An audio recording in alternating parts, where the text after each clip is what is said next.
Hello बच्चों, let's see the question. During boiling temperature of the liquid remains constant till entire liquid is converted to vapours. आपका ये जो statement है बताना है ट्रू है या फॉल्स है. तो let's see the key concept of this question. The key concept of this question is बेटा, इससे बोलते हैं बॉइलिंग प्रोसेस. क्या बोलते हैं? Boiling process.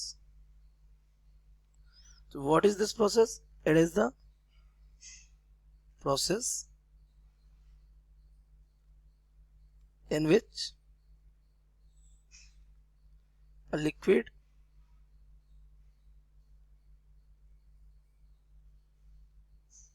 is being converted its state into gas on giving heat, but the temperature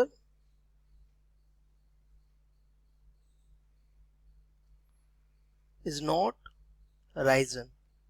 जो temperature है वो राइज नहीं हो रहा. तो ये प्रोसेस बड़ी पिक्यूलियर है कि मतलब हम हीट भी दे रहे हैं और टेम्परेचर राइज नहीं हो रहा. तो उसको जरा समझने की कोशिश करते हैं. ओके, किसी भी मटेरियल में या किसी भी लिक्विड में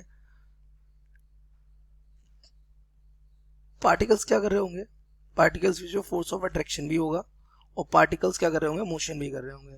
तो पार्टिकल अगर मोशन कर रहा होगा तो पार्टिकल के पास इंटरनल एनर्जी में दो एनर्जी रहेंगी हमारी. एक रहेगी काइनेटिक एनर्जी और एक हमारी कौन सी रहेगी? Potential energy. Point is this, kinetic energy is responsible for temperature. जैसे कि मैं आपको बताऊं, आपको अगर टेम्परेचर बढ़ाना है किसी बॉडी का तो आप उसके मॉलिक्यूल्स की काइनेटिक एनर्जी बढ़ा दीजिए. या फिर आप ऐसे कह सकते हैं, अगर उसका टेम्परेचर इंक्रीज हो रहा तो डेफिनेटली उसकी काइनेटिक एनर्जी क्या हो रही होगी? इंक्रीज हो रही होगी. तो ये जो, लेकिन ये जो दूसरी पोटेंशियल एनर्जी हमारी यहाँ है ये, तो this is what this it is responsible for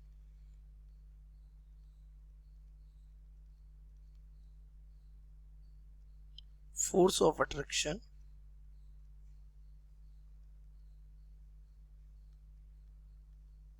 between the molecules.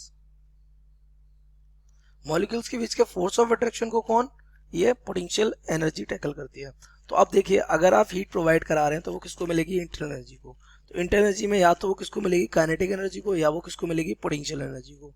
लेकिन दोनों को एक साथ नहीं मिलेगी क्योंकि heat does one work at a time.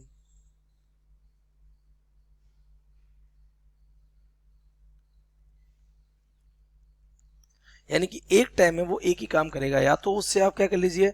Kinetic energy increase करा लीजिए, या आप उससे क्या करवा लीजिए? पोटेंशियल एनर्जी इंक्रीज करा लीजिए. तो जब during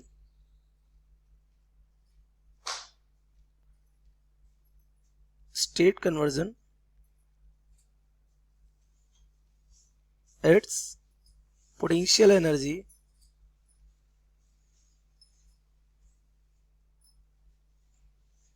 is changing.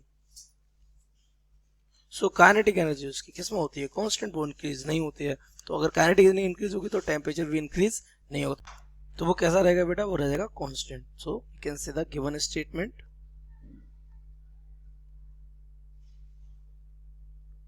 Is true, क्योंकि हमारे स्टेटमेंट भी क्या कह रहा है कि टेम्परेचर क्या रहेगा? कांस्टेंट रहेगा. I hope you understood it well. Best of luck.